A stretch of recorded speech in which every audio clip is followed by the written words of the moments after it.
Hello again everyone, and welcome to another one of my reviews.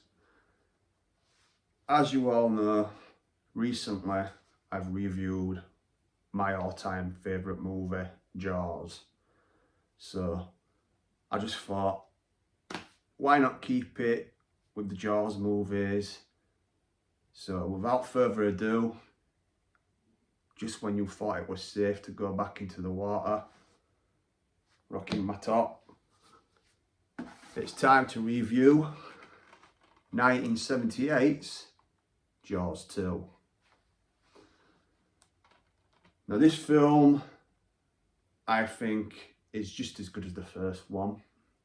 I'd say it is anyway. Like I think I said on the first review of the first movie that I can watch both of these back to back to each other.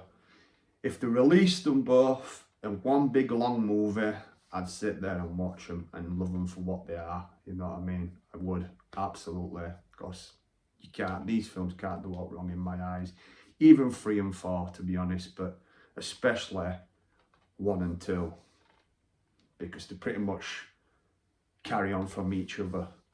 Like this film is set 4 years after the first movie. It wasn't directed by Steven Spielberg. Let's have a look. Bear with me, everyone.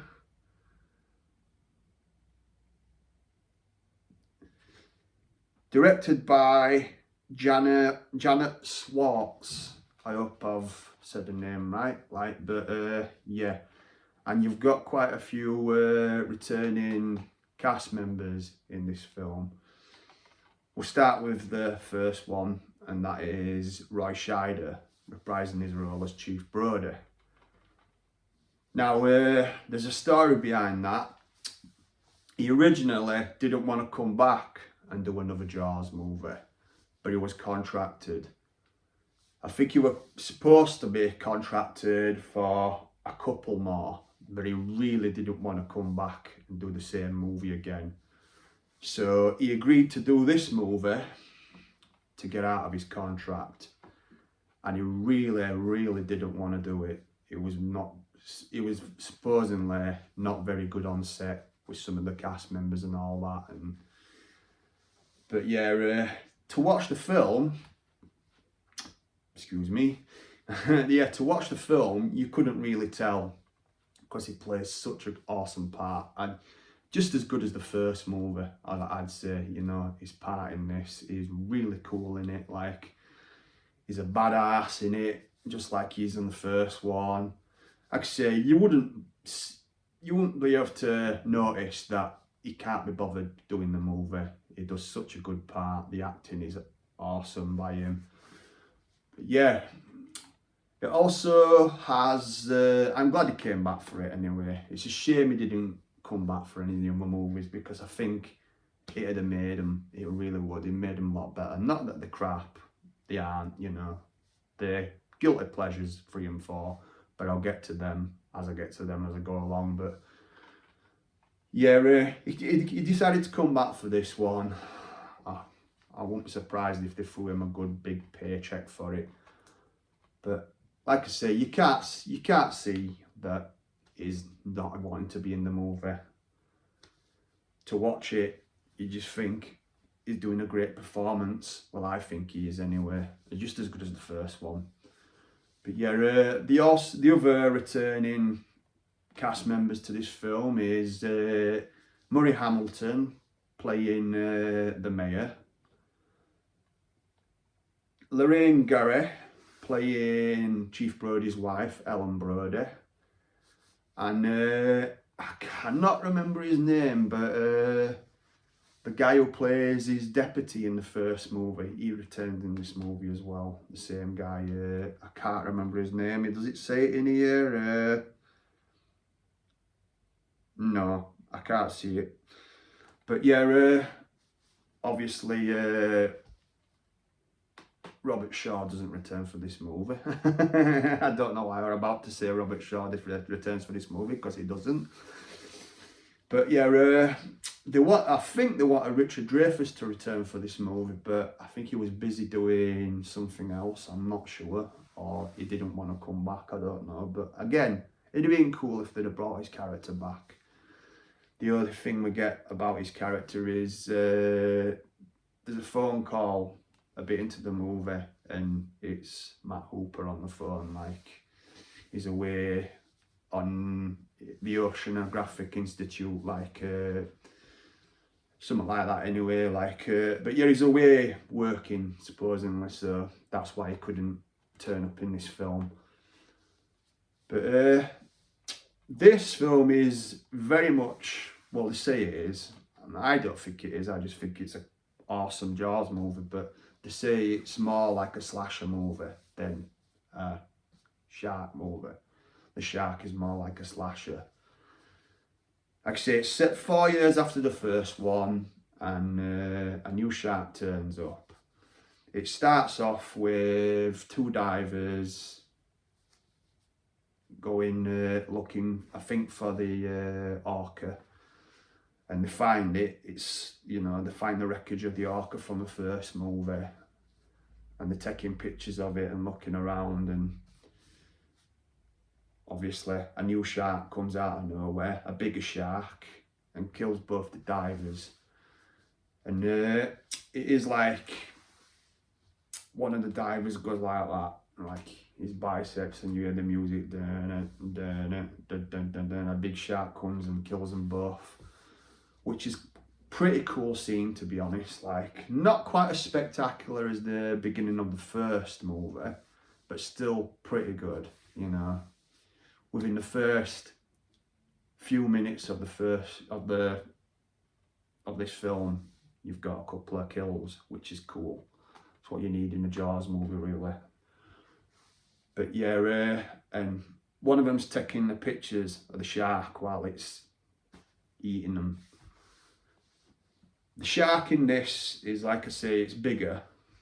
It is actually the female, the mate of the shark from the first movie. I think they say the shark in this is about, I think, a 28 footer or a 30 footer, something like that.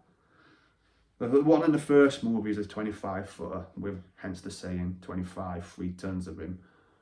But in this one, I think it's a 30 footer. I'm pretty sure it is. Like, it doesn't explain it in the movie, but I think in the book, because there is a book to this, and I do own the book, it explains that the shark is a 30 footer and it is the mate of the shark from the first movie. So she's clearly pissed off what happened to her mate, and she's coming for vengeance.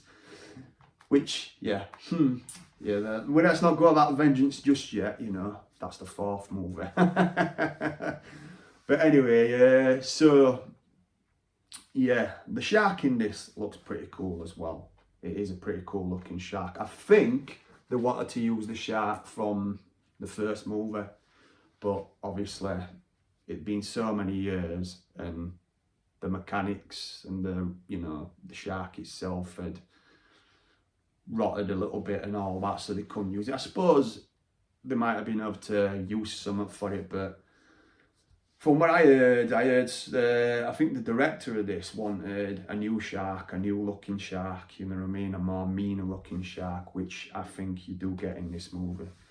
The shark is a lot meaner, definitely. Obviously it's a female as well, so yeah, and it's very hungry. I mean, look at that picture there. I think that's a better poster than the first one, to be honest. No disrespect to the first poster, because it's just epic and classic, but I think that is cool as hell. I'm going to talk about that scene in a bit as well, because that is one of my favourite scenes of this movie. But yeah, so the shark is definitely bigger in this movie. So then it goes from that part pretty much to Chief Brody and his wife at like some sort of do in oh man, sorry everyone, it goes to like a special occasion, like that Chief Brody and his wife are at, like, I can't remember what it was for now, sorry. But anyway, let's talk about the parts that I do remember. You know, sorry about that, everyone. Like, I should know because I've seen this film so many times. But yeah. But anyway, this, you see the shark coming past the boats, like early hours in the morning, and the thing comes, it goes turning, turning, turning, and it swims towards Amity Island. But yeah, there's a lot of kids in this one, and it's more about like, well, it is about kids going sailing and all that. And there's a lot more death scenes in this movie. One of the cool death scenes of this is, what I'm going to talk about now is this one. One of my favourites of this film is a water skier scene.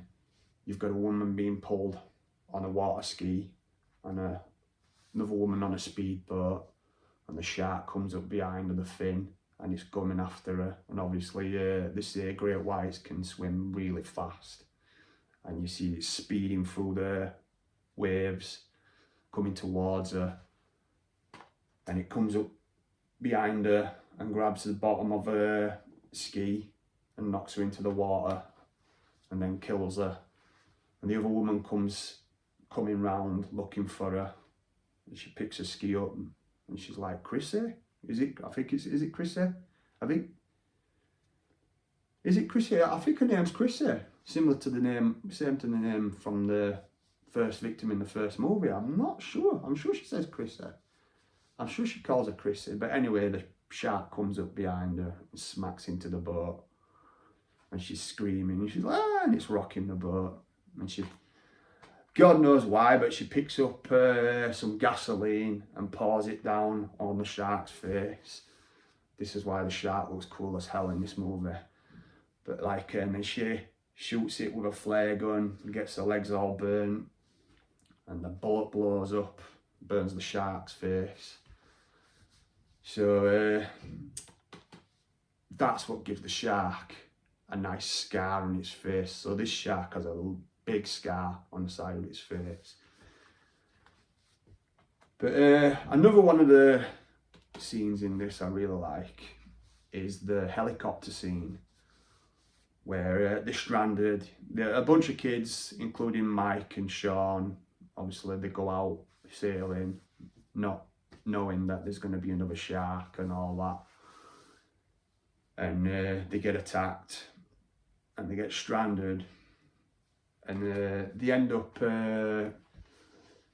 sending out a guy in a helicopter, a rescue helicopter, and is hovering above, and you can hear the noise, and obviously sharks are attracted by noise, aren't they?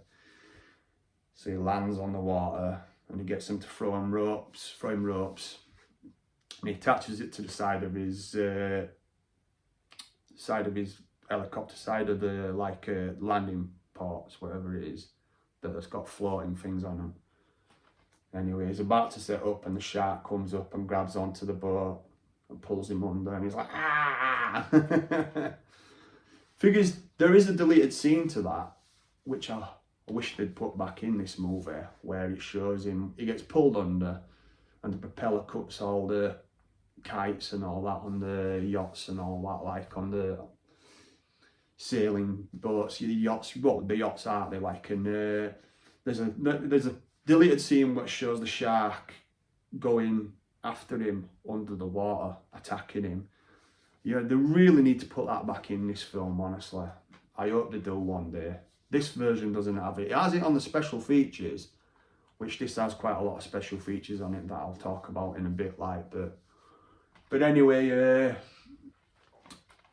obviously no one believes the chief again, which is stupid, you think, you know.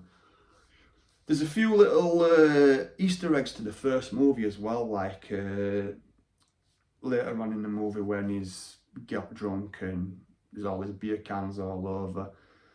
The barrels from the first movie, the yellow barrels, he has them outside his house, and I think he's used them as bins and flower pots and all that, which for a long time I never noticed. I only recently noticed watching this and thought, hey, look, there's the barrels there. In fact, our last pointed it out, and I thought, oh yeah, as if you notice it. So yeah, you've got the barrels from the first movie and all that. But anyway, pardon me, sorry everyone. He gets called up to the attack of the boat and the skier. Then the old lady's like, oh, like, I don't know what could, you know, first they were having fun, and the next thing, you know, I don't know what could have caused that. Then he looks out into the sea, and you can see he's got an idea what's happening again. Like, then a little bit later, he gets called into the photographer's room, like, because they find the camera that the two divers at the beginning have, and they develop what they've took under the water, and there's pictures of the orca and all that and other stuff. Then you get a picture of the side of the shark's face, the eye and the mouth, which is pretty much a line he says. He goes, oh, that's a shark. Look at the outline, the eyes, the mouth. And clearly they don't believe him. They take him to, like, they're all having a meeting, like, and they take him to, he goes to the meeting, like, and he shows them the picture, and they're looking at it, and the old guy's like, seaweed? And he's like, well, I don't know, what is it? And he was like, you know, that's a shark, you know. And they choose not to believe him, which is typical, obviously. And obviously the chief gets angry, and he's like, you guys trying to tell me I don't know what a shark looks like?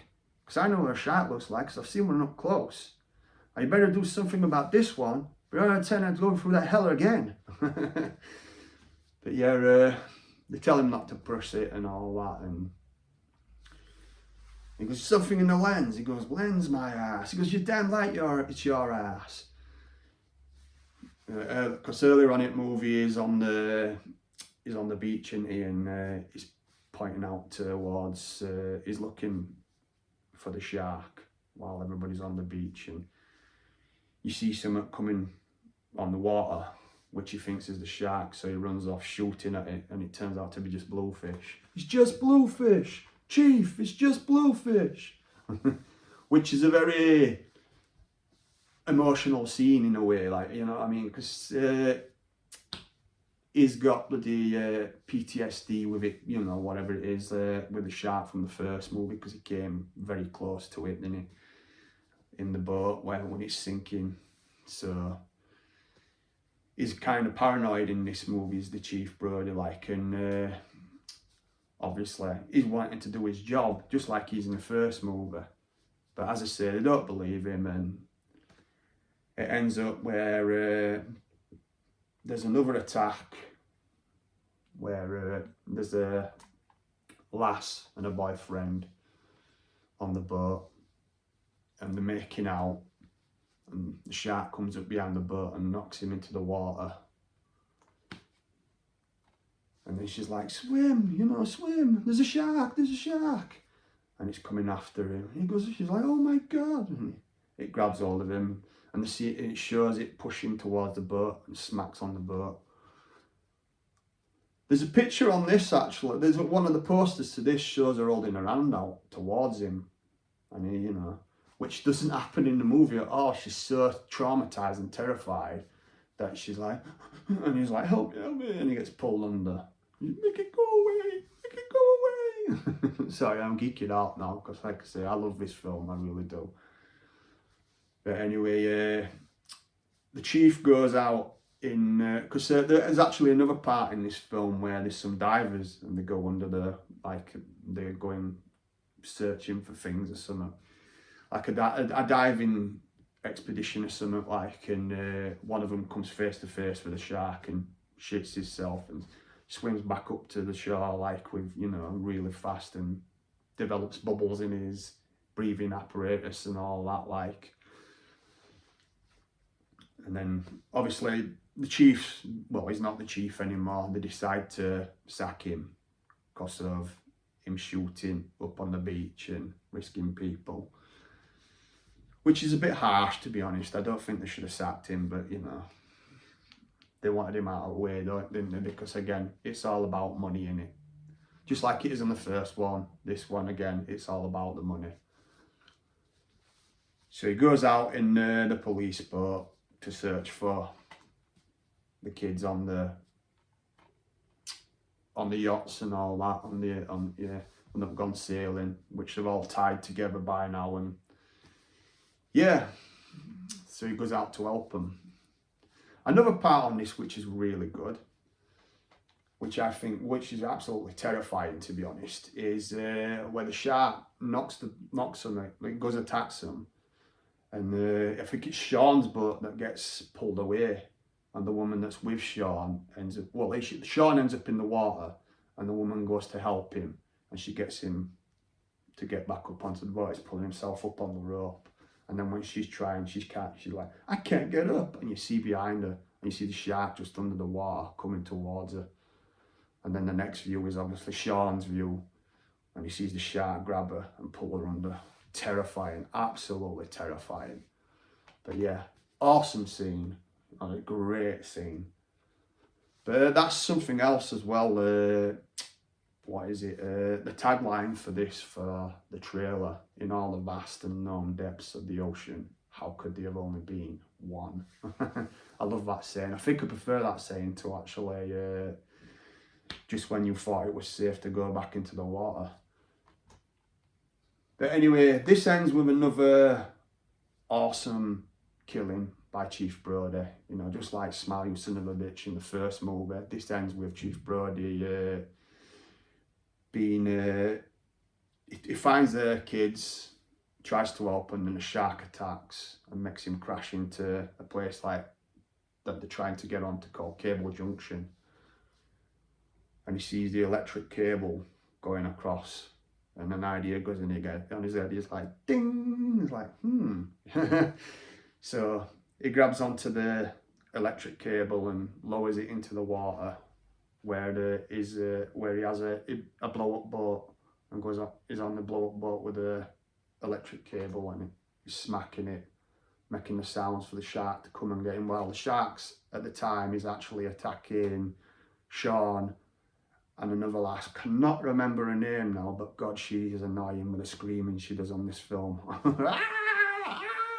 Every minute, like the shark turns up, she's our lass has pointed it out so many times when we've watched this film. Because as I say, she likes to watch this just as much as I do. But yeah, she's like, oh my God, I wish the shark had shut her up. And I'm sure a lot of you out there might have thought the same thing, with all this screaming. I mean, yeah, fair enough, she's scared shitless, but you know what I mean? I think that screaming on that really must annoys quite a lot of people. But anyway, yeah, the ending, like I say, the chief ends up stranded on a blow-up boat with a electric cable holding an electric cable, and he's banging it to make the noise, and the shark's coming towards him. And just like the first one, spectacular, it's coming and it's swimming, rushing towards him, and he's like, come on boy, open wide, say ah. And it opens up and bites into the cable and electrocutes, and bloody the steam's coming out of its eyes, or the smoke even, sorry. And then you hear her in the background, ah! And then the shark sinks to the bottom of the ocean, and that's the end of this shark. But again, like I say, I definitely recommend Jaws 2 as much as the first movie. And this Blu-ray I recommend as well. If you haven't already got it, I do recommend it. Plenty of special features. You've got deleted scenes, making of Jaws 2. Jaws 2, a portrait by actor Keith Gordon. That's another actor that's in this movie as well, Keith Gordon, that you might know from the film Christine. Plays Arnie Cunningham, Cunningham, but they call him Cunningham in it, don't they? You've got John Williams, the music of Jaws 2, French jokes, storyboards, and theatrical trailers. So you've got quite a lot in this. And there we go, see? I told you. PG. And that's what this has always been. This has never been any other certificate except for a PG, which is weird because this is probably more gorier than the first movie. There's more deaths for a start, so I'd have thought they'd have at least made it a 12. But like I said, 3 and 4 are actually 15s. Well, they were on video. I think the Blu-rays are 12s, so. But yeah, Jaws 2. Definitely a big fan of it, and definitely recommend it. But yeah, I've gone on a bit this time with this one. I know I thought I were going to do with, obviously, it being Jaws 2, but sorry if I've rambled on quite a bit, everyone, but like I say, I love this film and definitely recommend it to everybody that hasn't seen it. Most people probably have, but that, everyone, is my review of 1978. In fact, speaking of 1978, before I go, that's the same year we had another killer fish movie, and that is Joe Dante's Piranha. So I might have to review that for you all at some point. But obviously next is going to be the third dimension in terror, and that's Jaws 3D. So keep an eye out for that one, everyone. But that, everyone, is my review of Jaws 2. Thanks for watching, everyone. Please like and subscribe. And until the next time, keep geeking out.